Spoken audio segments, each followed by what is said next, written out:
pecan. Today we're going to do Ooey Gooey Cake by Paula Dean, and I must warn you, this was pre-diabetes Paula Dean, so it's got butter in it. Simple recipe, and the reviews are great. A box of yellow cake mix. I prefer Duncan Hines, is my favorite box cake mix. 1 egg, which I already put my farm fresh egg in, and a stick of melted butter. Unless you think, oh my goodness, that's not that much butter. Yeah, that's just for this part of the recipe. We're going to get this incorporated, and it's going to be kind of a lumpier batter. We're going to put it in our already greased 9 by 13-inch pan, and then we're going to mix the filling that's going to go on top of it. Now this next part is where I'm going to assume the Ooey Gooey comes from.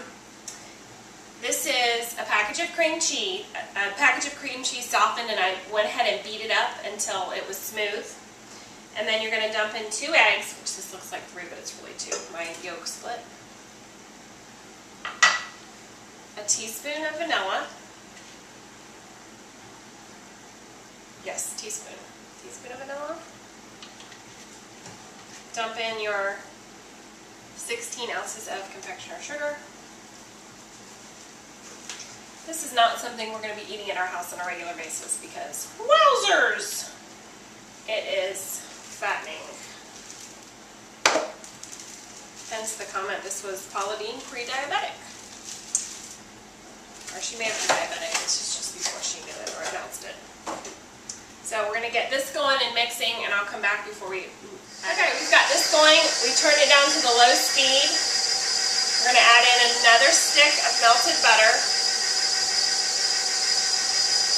And if you don't have a KitchenAid or a standalone mixer, you can absolutely use this. Do this with your electric mixer. This is just more fun. Okay, once we get this all mixed up, we're going to pour this over the top of our batter that's in our greased 13 by 9-inch pan. We're going to top it with some chocolate chips. We'll turn it up a little bit.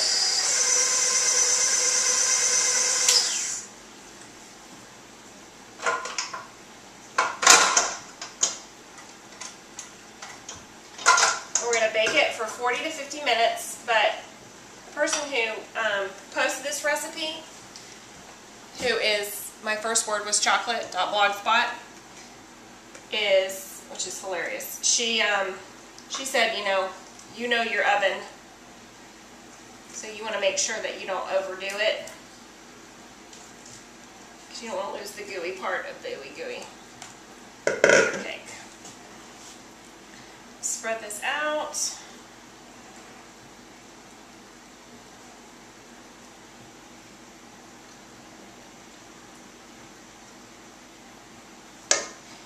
Add some chocolate chips to the... I don't use chocolate chips very much, so I try to get the small bag. Did you get that bag? It's a really big bag. Just kidding. Add some chocolate chips to this. And then I'm going to bake it, and we'll be back to taste it. Can't wait. Well, mine cooked for a solid 50 minutes. It looked like it was still too gooey in the middle. Got really pretty on top, so we're going to try this Ooey Gooey cake.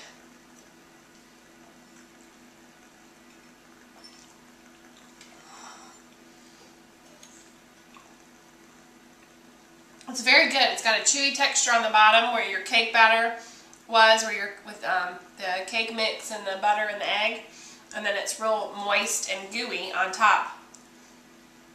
I could probably put more chocolate chips on it. Get more chocolate in there. Well, thanks to my first word was chocolate.blogspot for this recipe, and as always, find the recipe link under the description on my video.